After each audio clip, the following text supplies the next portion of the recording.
Salam jumpa kembali saudara-saudariku yang terkasih dalam Tuhan kita Yesus Kristus. Salam sejahtera untuk kita semua. Berkat Allah yang Maha Kuasa senantiasa menyertai kita.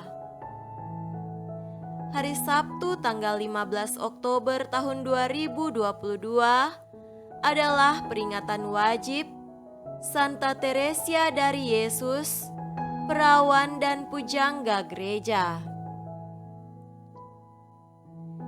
Teresia Sanchez Cepeda Davila Ahumada lahir di Avila, Spanyol Tengah pada tanggal 28 Maret tahun 1515. Ia terkenal sebagai pembaru corak hidup membiara di kalangan ordo suster-suster Karmelit.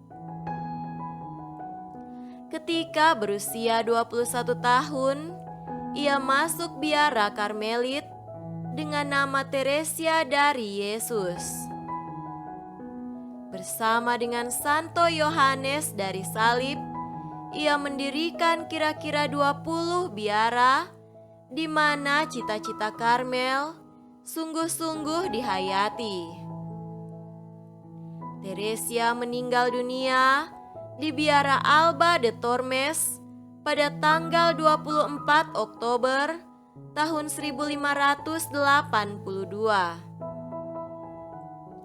Ia dinyatakan kudus pada tahun 1622 oleh Paus Gregorius ke-14 tahun 1621 sampai 1623 dan diangkat sebagai pelindung Spanyol.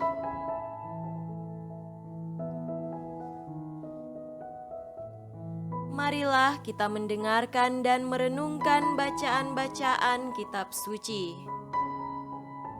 Bacaan pertama dari surat Rasul Paulus kepada jemaat di Efesus, pasal 1 ayat 15 sampai 23. Karena itu, setelah aku mendengar tentang imanmu dalam Tuhan Yesus dan tentang kasihmu terhadap semua orang kudus, aku pun tidak berhenti mengucap syukur karena kamu. Dan aku selalu mengingat kamu dalam doaku dan meminta kepada Allah Tuhan kita Yesus Kristus, yaitu Bapa yang mulia itu, supaya Ia memberikan kepadamu roh hikmat dan wahyu untuk mengenal Dia dengan benar. Dan supaya Ia menjadikan mata hatimu terang, agar kamu mengerti pengharapan apakah yang terkandung dalam panggilannya.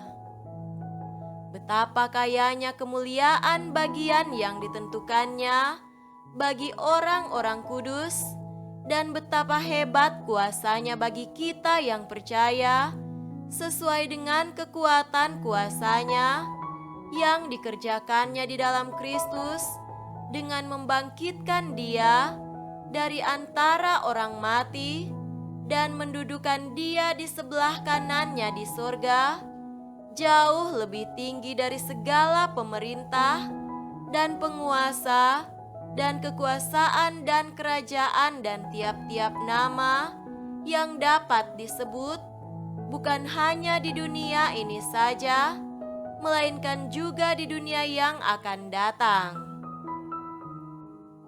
Dan segala sesuatu telah diletakkannya di bawah kaki Kristus, dan Dia telah diberikannya kepada jemaat sebagai kepala dari segala yang ada.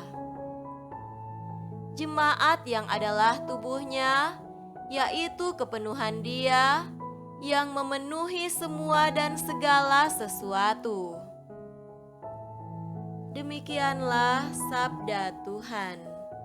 Syukur kepada Allah.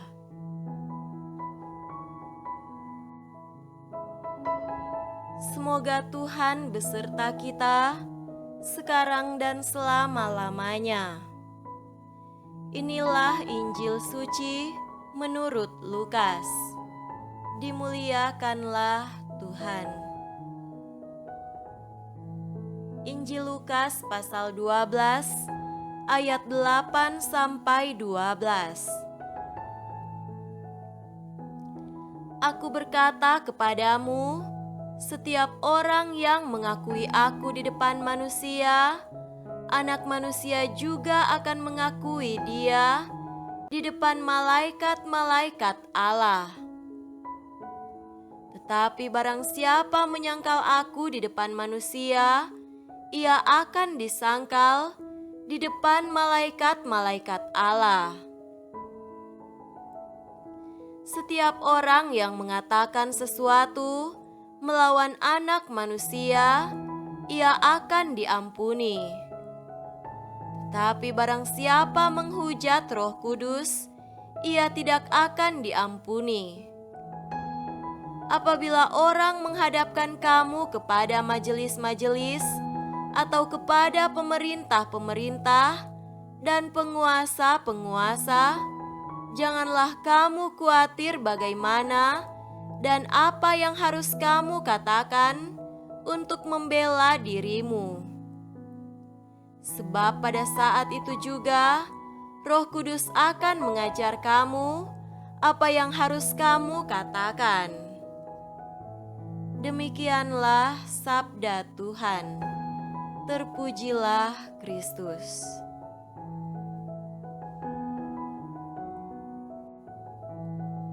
Saudara-saudariku yang terkasih dalam Tuhan kita Yesus Kristus, tema renungan kita pada hari ini adalah kekayaan pengharapan kita.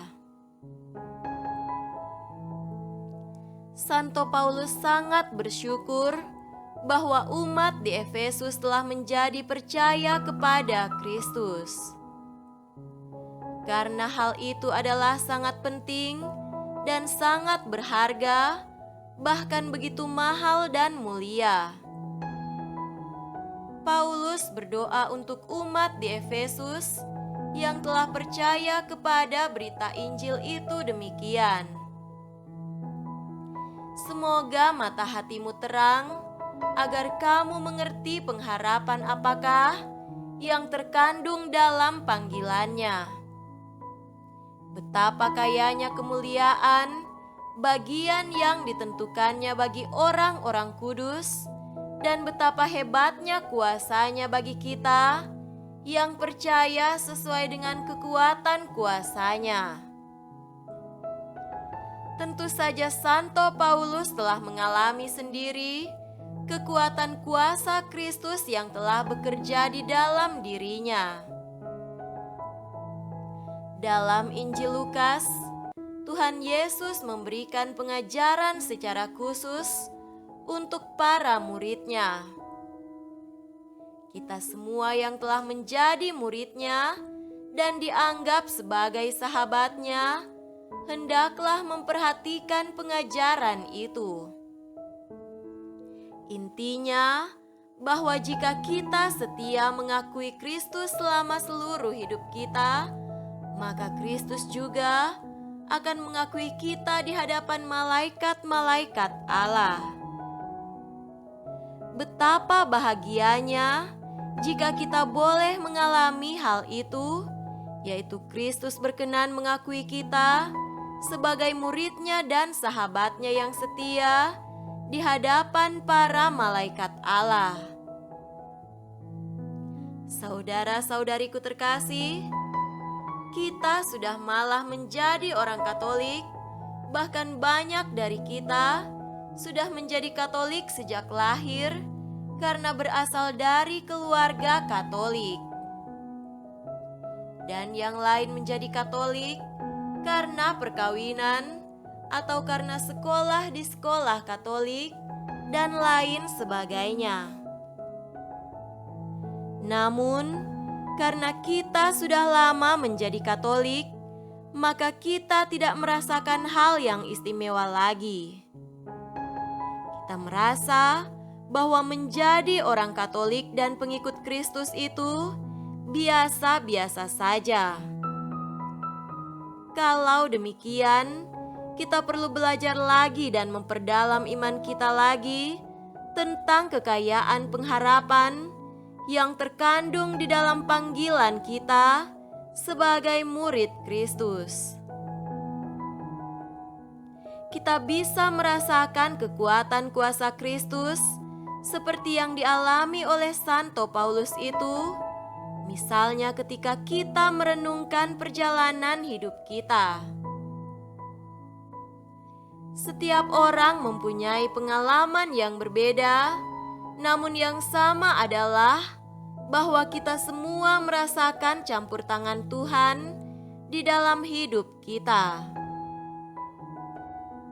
Tuhan Yesus yang penuh kuasa dan rahmat tahu caranya membimbing setiap orang dan menguatkan kita semua untuk tetap setia kepadanya.